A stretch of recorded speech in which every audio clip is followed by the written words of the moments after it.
Em 2019, pouco antes de cair em desgraça e de ser acusado de corrupção quando estava arrecadando dinheiro para construir um muro entre os Estados Unidos e o México, o Steve Bannon falava para quem quisesse ouvir que ele tinha iniciado um movimento para derrubar o Papa Francisco. He's constantly coming back and putting all the faults in the world on this populist nationalist movement. Maybe he's right. Maybe these right-wing movements are a problem. Absolutely nonsense. Bannon's ambitions go far beyond the U.S. There are people who are going to see this and think, oh no, Steve Bannon, the guy who helped put Trump in the White House, now has his sights set on the Vatican. Why would they Will think, this guy just stop? Because it's true.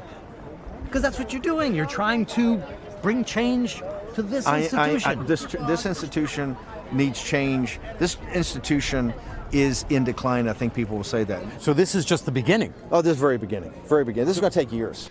O Steve Bannon, você sabe, foi o ideólogo da campanha que elegeu o Donald Trump para o primeiro mandato dele. No Brasil, ele sempre foi muito comparado ao Olavo de Carvalho. E a ofensiva do Bannon contra o Vaticano foi levada a sério na época. Só que desde então, nunca mais se ouviu falar dessa iniciativa, muito menos dos seus resultados, porque nunca houve nenhum.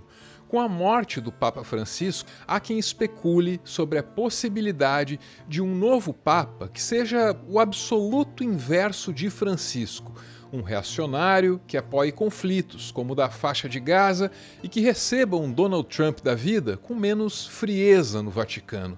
Quem especula sobre essa possibilidade faz isso embasado nas próprias expectativas, talvez nos próprios medos, muito mais que nos fatos, porque o Francisco, nos seus últimos anos, fez de tudo para nomear cardeais comprometidos com a visão dele.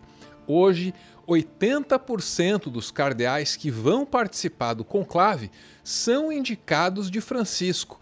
No ano de 2023, ele surpreendeu todo mundo ao anunciar 21 nomes de uma vez só. O Papa Francisco nomeou 21 novos cardeais neste sábado, entre eles 5 latino-americanos e 18 que vão poder votar nas eleições do sucessor do jesuíta argentino.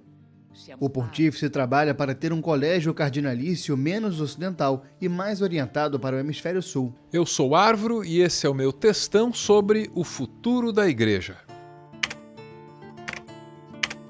Como seria de se esperar, diferentes analistas já apresentam diferentes listas de cardeais chamados de papáveis, gente com chance de assumir o Vaticano.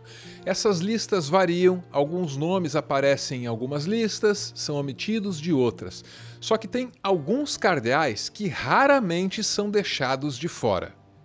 Essas são as apostas mais óbvias. Por exemplo, Pietro Parolin, um italiano que serviu como secretário de Estado, o número 2 do Vaticano, muito próximo a Francisco. Outro nome óbvio é o de Pier Battista Pizzaballa, um outro italiano. Esse conduziu a igreja em Jerusalém, ganhou destaque porque se opôs às ações de Israel na faixa de Gaza.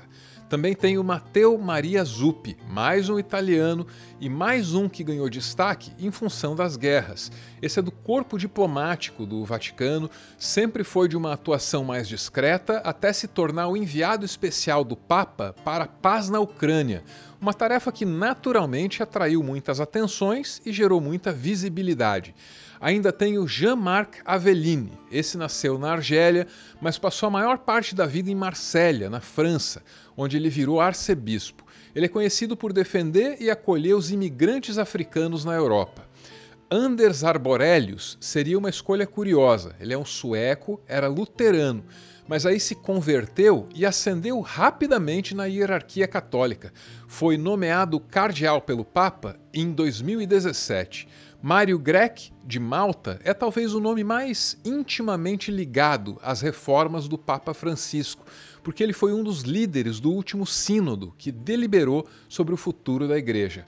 E ainda tem Peter Herdo, arcebispo de Budapeste. Ele é muito citado pelas contribuições teóricas no campo da teologia, também pela tentativa de aproximar o catolicismo de outras religiões.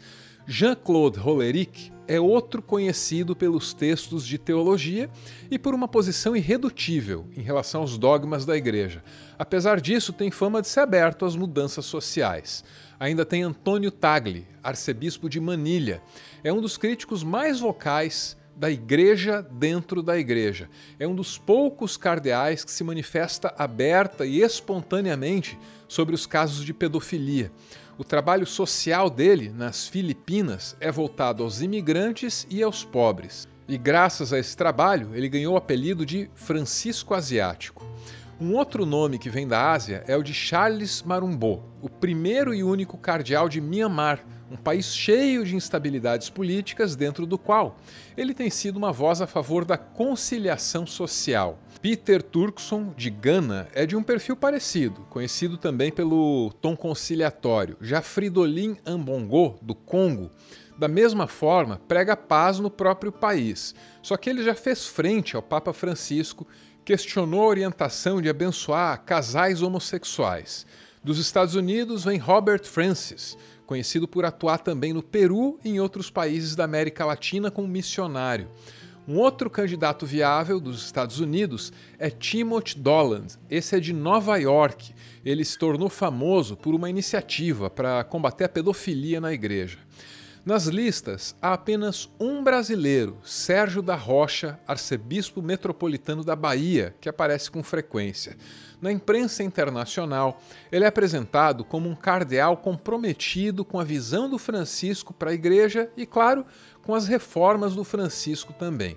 Os analistas acreditam que ele tem alguma chance, não apenas porque é um cardeal com direito de votar e de ser votado no conclave, é porque ele também faz parte do chamado C9. E ele é o único brasileiro a integrar o chamado C9, que é o Conselho de Cardeais do Papa. Isso não tem nada a ver com o conclave. O Conselho de Cardeais do Papa foi criado pelo Papa Francisco em 2013, o ano que ele assumiu o pontificado, e é um grupo de religiosos, um grupo de cardeais muito próximos do Papa. É um grupo que, inclusive, vai oferecer conselhos, de fato, ao Papa Francisco, oferecia conselhos ao Papa Francisco, é um grupo muito diverso. Dos 135 cardeais convocados para o conclave, 108 foram nomeados pelo Papa Francisco. Para efeito de comparação, o Bento XVI nomeou 22 e o João Paulo II, 5. Então o mais provável é que o próximo Papa seja um desses homens indicados por ele e que você conheceu aqui. Para os admiradores do Papa que se foi, a tristeza é saber que jamais haverá um outro Bergoglio, mas para essas pessoas e para os seus corações resta um consolo. Ao que tudo indica, as reformas que ele começou devem continuar, mas devem continuar no ritmo da Igreja Católica, tudo bem devagarinho, até porque é reforma, não é revolução. Afinal, a gente está falando de uma instituição milenar que, para continuar existindo, precisa se equilibrar entre a necessidade de se adaptar ao futuro e a de preservar o passado.